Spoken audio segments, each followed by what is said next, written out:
السلام عليكم ورحمة الله وبركاته. أهلا بكم يا حبايبي في قناة المتواضعة يوميات ست اخوات. النهاردة هنعمل معاكم الفطير المشلتت على أصوله. شوفوا جماله، شوفوا التوريق بتاعه، شوفوا طراوته رغم ان هو معمول في فرن البوتاجاز العادي، ماهوش في فرن خبيز ولا حاجة. ما شاء الله. تعالوا بقى نعملوه مع بعض كده واحدة واحدة، ونقولك بقى سر طراوته ديت وازاي تفرديه من غير ما يتقطع منك بمنتهى السهولة. دول 2 كيلو دقيق، هنرش عليهم قد معلقة صغيرة ملح وكيس بيكنج باودر. البيكنج باودر بنحطه عشان يساعد في نفخة الفطيرة وهي في الفرن، لان ده مش فرن خبيز. لو انا هعمل في فرن خبيز ما بنحطش البيكنج باودر. هنقلب بقى الملح مع البيكنج باودر كده، وهنجيب المية. كيلو الدقيق بياخد له 500 ملي مية، يعني نص لتر، في الحدود دي يعني. بس طبعا في الفطير احنا مش عايزين العجينة طرية، احنا عايزينها يعني ماسكة نفسها كده. هنفضل نلتها بقى كده، هتبقى طبعا احنا هنستخدم اقل من نص لتر في الكيلو يعني. احنا بنحط شوية بشوية كده لغاية ما نلاقي العجينة خلاص بقت كويسة زي ما انتوا شايفينها كده. هقطعها بقى في يعني هنعمل 5 فطاير. ما نكبرش التقطيعة قوي لان فرن البوتاجاز غير فرن الخبيز. عملتهم 5 فطاير 2 كيلو اهو زي ما انتوا شايفين. وعصت الوش زيت، عصت وشهم كده زيت عشان ما يقشفوش لان الدنيا حر.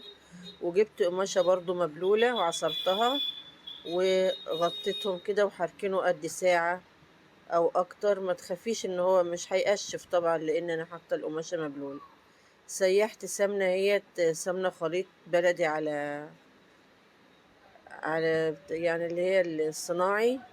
عملت خليط كده مع بعض. هنفرد بقى العجينة كده.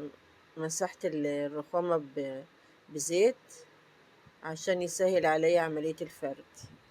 هتلاقي كده العجينة بتتفرد معاكي، بتتزحلق كده، مش محتاجة أي مجهود. كل ما تعوز تاخد مسحة كده نمسحها بنقطة زيت مش كتير. شوفوا العجينة طيعة ازاي لاني واخدة راحتها خالص. يعني انا بعد ما عجنتها سبتها براحتها خالص عشان طبعا لما اجي افردها كده ما تتقطعش مني وما تشدش مني، يعني تبقى عاملة زي الاستك كل ما افردها ترد تاني. لا، شوفوا بنفردها ازاي. ولو في مكان اوسع من الرخامة كنت هنفرد اكتر من كده. هنحط بقى السمنة كده، السمنة تكون سايحة عشان ما نحطش كتير. طبعا السايحة لما بتاخديها بالمعلقة كده بتاخدي كمية صغيرة، غير لما تكون السمنة جامدة يعني، عشان طبعا ما يبقاش فيها اقدام كتير ويضايقك في الاكل. هنتنيها كده تانيتين، وبعدين نحط سمنة برضو ونحاول نفرد كده بعد ما تنتها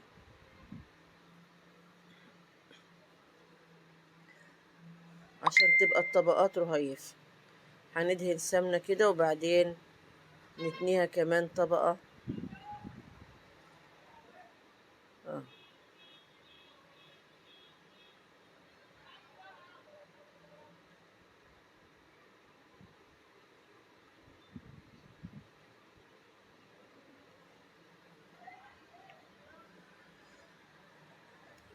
نحاول نفردها كده.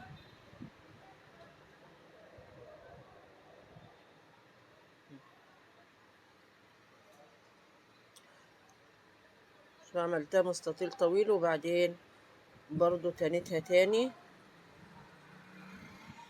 نبططها ونحاول نفردها كويس من ولو في فرصة كمان نتنيها كمان تانية نتنيها. هنعملها بقى بالسريع كده بالعجلة، يعني اللي في ايدي دي بنسميها سريع. اه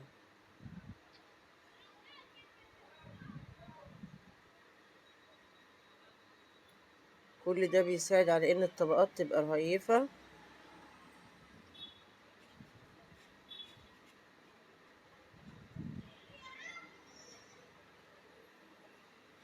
هنعوز بقى سمنة ونتني كده تانيات على بعضها. كل تانية بعوز ايدي سمنة آه. طبعا السمنة عشان سايحة ما بنحطش كتير. كل ما نخف في الحاجات اللي هي الدسمة ديت بيبقى الأكل خفيف ويبقى أفضل، يعني تاكلي منها ما تتعبيش. اه شوفوا كام طبقة بقت على بعضها، طبقات كتير. هنلمها بقى كده اهو، نلمها كده في ايدي ونحطها في قلب الصينية ونغطيها. هنجيب واحدة تانية اهوت ونفردها برضو نفس الفردة. هنعصص الرخامة برضو زيت، كل ما تحتاج تتعص زيت نعص. ونحاول نفرد كده بإيدي. كل ما تحتاج مسحة كده نمسح عشان تسهل عليا عملية الفرد والتبطيط كده، بتشوفوا بتتفرد على طول.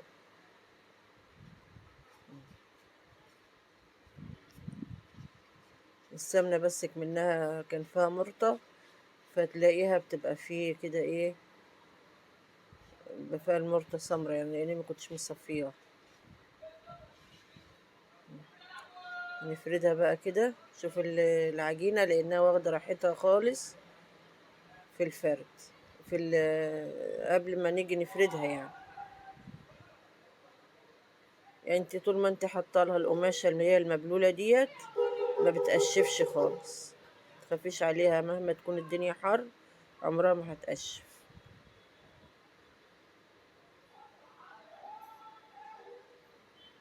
القماشة تكون قطن طبعا، مش اي قماشة كده وخلاص، يعني لازم تكون قطن عشان تكون شاربة مية، وتعصرها كويس وتفردها على العجين فيفضل العجين طري وياخد راحته خالص في الرفعات.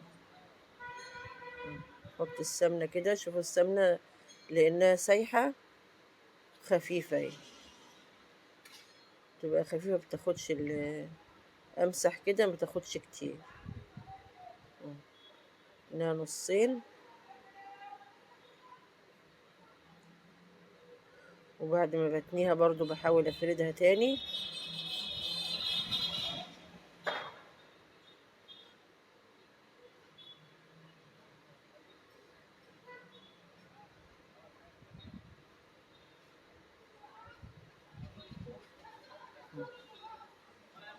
وبعدين أحط سمنة برضو زي اهوت خفيفة خالص، يعني نشوف الدهنة ما بتاخدش مثلا معلقة أو معلقتين في المرة يعني.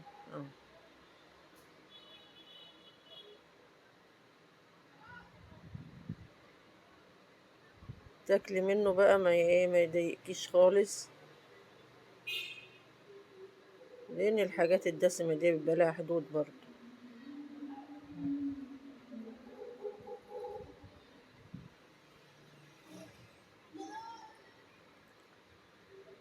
ونتنيها كمان تانية. شوفي عدي بقى الطبقات اللي انت بتعمليها في كل تانية من دي اهو، وسهلة وما بتاخدش مكان في الفرد. يعني لو حتى عندك صينية كبيرة كده هتعملي عليها، ولا تحتاجي طبلية كبيرة ولا ترابيزة كبيرة ولا حاجة خالص. اه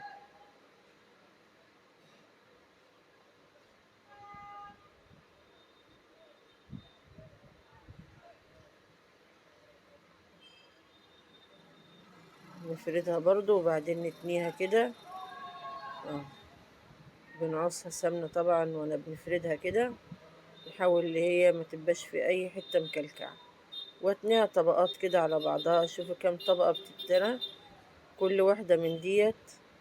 شوفي بتعمل طبقات طبقات فوق بعضها. ونلمها بقى كده، ولما نيجي نحطها في الصينية نحطها نكفيها على وشها، الحتة اللي فوق دي هي اللي تبقى تحت، ونخلي الحتة الناعمة المفرودة فوق اهو كده. نحطها بقى كده في الصينية ونغطيها برضو بالقماشة المبلولة. القماشة المبلولة دي طول ما انا بنشتغل هي معايا، ده من الدنيا حر اهو. هنغطيها برضو، ومش هنخبزه دلوقتي غير بعد ما يستريح ساعة على الأقل، عشان لما نحطه في الفرن يقب كده ويبقى مورق ويبقى جميل. يعني في الحر ده بنسيبه حوالي ساعة، ساعة الا ربع، وتغطيه برضو بالقماشة المبلولة عشان الوش ما يقشفش. اه لازم القماشة تبقى قطن بقى. تولعي الفرن بقى حبة حلوين كده، بحيث ان هو يبقى سخن خالص. لو هو بيتولع من ناحية من فوق وتحت ولعيه، لو هو بيتولع اتجاه واحد بس ولعي من تحت قد ربع ساعة كده يسخن خالص، وبعدين تروحي حطاه تحت بقى على العرصة من تحت، تلاقيها قبت كده، ومنحطها بقى على الشبكة وتولعي لها الشواية. لو فرنك ما بيولعش الاتنين مع بعض، واربي الفرن كده مش هتطفى ولا حاجة، اللي هي الشواية مش هتطفى. بندهن الوش كده عشان يبقى طري. لو عندك كريمة واخدة وش اللبن مثلا وكده اعملي بيه. لو عندك الكريمة يعني القشطة متوفرة حطي برضو. هنحطها بقى في الفرن. بص بسم الله ما شاء الله، اهو بعد ما طلعته شوفوا مورق وطري وحلو ازاي اهو. يعني احسن كمان من اللي بيتعمل في الفرن العادي. بسم الله ما شاء الله، شوفوا التوريقة اه وطري. اه قطعته بقى مثلثات كده عشان يبقى سهل في الاكل يعني وفي التقديم. ما شاء الله اهو. شوفوا التوريقة انا لولا اللي انا بنصور بايد وبنوريكم بايد كنت وريتكم احسن من كده. بسم الله ما شاء الله. كل دوت عاملاه من 2 كيلو. سلام عليكم.